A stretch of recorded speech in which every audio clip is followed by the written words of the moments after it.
ఈ మధ్య దాసరి గారి నుంచి సక్సెస్ఫుల్ సినిమా రాలేదు, కారణం ఏంటి? అంటే మీకు ఆడియన్స్కి ఏమైనా గ్యాప్ వచ్చిందా? నాకు ఆడియన్స్కి గ్యాప్ రావడం కాదు, మా ఆడియన్స్ ఎవరు సినిమాకి రావట్లేదు. అంతేనా? పూర్వం ఫ్యామిలీసు, ముఖ్యంగా లేడీసు, ఒక పెద్ద మనిషి తరహా మనుషులు, యూత్లో కూడా ఒక పద్ధతైన వాళ్ళు సినిమాలకి వస్తూ ఉండేవారు. అలాగే మాస్, పూర్వం మాస్ సినిమాలు ప్రత్యేకంగా చూసేవారు. ఫ్యామిలీ సినిమాలు, నాగేశ్వరరావు సినిమాలు అయ్యి ఫ్యామిలీ సినిమాలు చూసేవారు. శోభన్ బాబు వెళ్ళి, యాక్షన్ పిక్చర్స్ అవి కృష్ణ గారి వెళ్ళి చూసేవారు. సెట్ ఆఫ్ ఆడియన్స్ ఉండేవాళ్ళు. ఫోక్లోస్ అంటే కాంతారా గారి సినిమాలు చూసేవారు. సెట్ ఆఫ్ ఆడియన్స్ ఉండేవారు.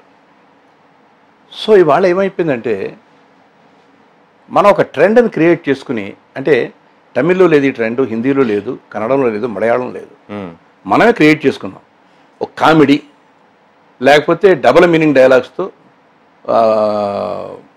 ఎక్సైట్ చేసి ఒక ఎక్స్పోజర్, పంచ్ డైలాగ్, ఇలా ఒక ఇది చేసుకుని ఒక సెట్ ఆఫ్ ఆడియన్స్ మాత్రమే థియేటర్కి వచ్చే పరిస్థితి వచ్చింది. అంటే యూత్.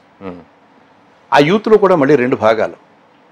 ఒకటి ఎడ్యుకేటెడ్ యూత్, అంటే సాఫ్ట్వేర్ కానీ, చదువుకున్న కుర్రాళ్ళు కానీ, కాలేజ్ స్టూడెంట్స్ కానీ, అదొక యూత్. రెండోది వర్కింగ్ క్లాస్.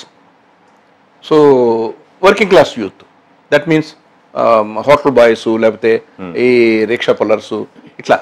సో యూత్ ఏమైపోయిందంటే ఇవాళ ఒక ఎక్సైట్మెంట్ కోరుకుంటున్నారు.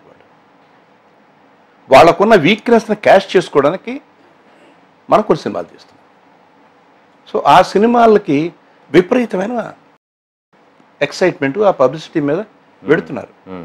First day, second day, third day, అంటే ఫ్రైడే, సాటర్డే, సండే పిక్చరు విపరీతంగా ఓపెనింగ్స్ వస్తున్నాయి. మీరు ఎన్ని వేసినా సరే ఆ యూత్ సినిమా బాగుంటే కంటిన్యూ అవుతుంది, బాగోకపోతే 3 రోజులు. సో వాళ్ళని అట్రాక్ట్ చేయడంలో మీరు అక్కడ, సో కాబట్టి మేము చేయలేము అది.